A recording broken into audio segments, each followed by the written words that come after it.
Hey guys, so I wanted to give you a small snippet of a full interview that I did with Scott Voelker, where he is the host of the Amazing Seller podcast, but he came on the Playbook for Amazon podcast and we got to dive into some really, really valuable topics. And so here's a short clip.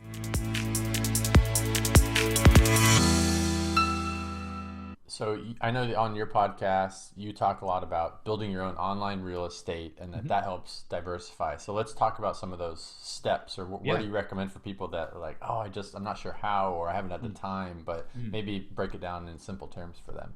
Yeah, yeah, and that's great. Okay, I can't tell you either how many people have. I have people right now. I have it's a it's an area that we call Brand Creators Academy, and what it basically is it's people building brands, right? I have seven-figure sellers in there that only have a website that was done for brand registry. That's it.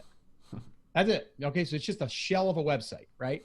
And so the very first thing that I would do is I would first evaluate, okay, the products that you are selling. Are they products or are they products serving a market? So are they products that, let's just use an example. Let's say that you're selling in the guitar market. Let's say you're selling guitar straps, guitar stands, picks, strings, whatever.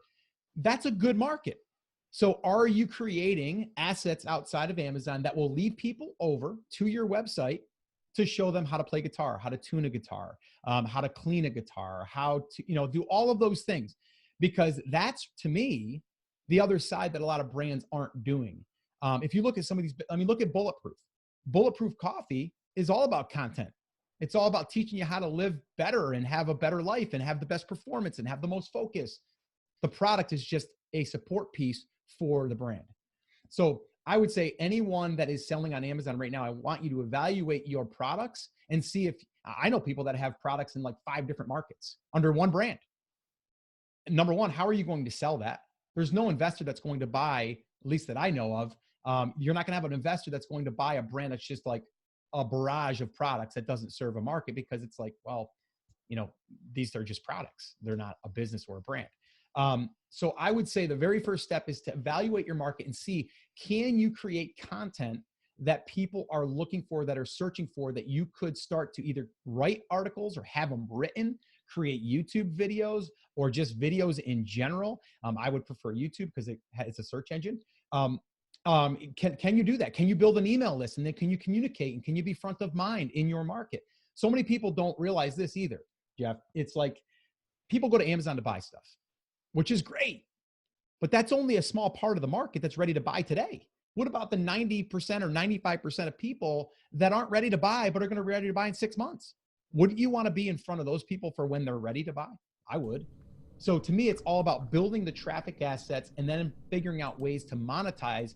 And there's a bunch of different ways you can monetize versus just being on that one channel, whether that's taking those products and bringing them over on your own Shopify store, taking those products, putting them on eBay, or taking that traffic and turning it into affiliate revenue. Like, so many people think their next product has to be their next revenue stream. But honestly, if you're not going to sell, let's say you're in the kayak bass fishing, you're not going to sell a kayak, but you're going to sell the pole, the bag, the net, all that stuff. Why not give like the top 10 kayaks of 2020 and do a blog post on it and get people coming over, and then they can buy it through your affiliate link, a $1,700 kayak, and you can make 8% commission.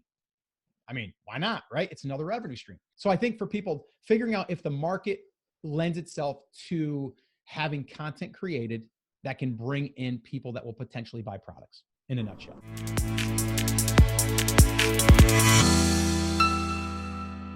Hey YouTube, so I just recorded a really, really amazing interview with Scott Voelker, who's the host of the Amazing Seller podcast. He shared a ton of tips on how to drive traffic to your Amazon page, how to drive traffic to your website, how to use content and blogs in order to control your own real estate, control your own eyeballs and traffic, and control your own destiny in your business.